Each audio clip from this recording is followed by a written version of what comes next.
Ito ang pinakanegosyanteng tao sa mundo. Binitawan niya ang tradisyonal na pag-aalaga ng baboy at nagsimulang magpalaki ng baboy sa loob ng kuweba. Parang kabaliwan, di ba? Pero dahil dito, kumikita siya ng higit 10 milyong dolyar kada taon. Tinawag na siya ngayong henyo sa pag-aalaga ng baboy.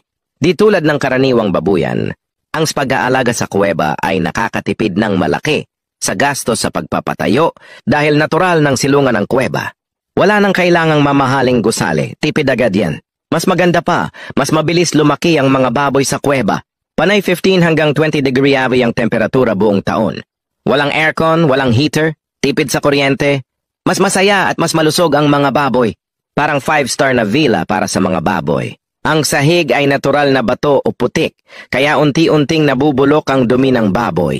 Ang iba nagiging natural na pataba, at ang natira ay dinadala sa sistema sa paanan ng bundok para patabain ang mga punong prutas.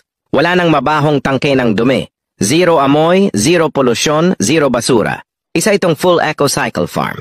Ang pinakamaganda pa, malalaki ang kuweba, kaya nakakatakbo ng malaya ang mga baboy. Dahil may ehersisyo, mas lean at malinamnam ang karne. Sabi nga ng iba, 50 beses na mas masarap ito kaysa sa ordinaryong baboy.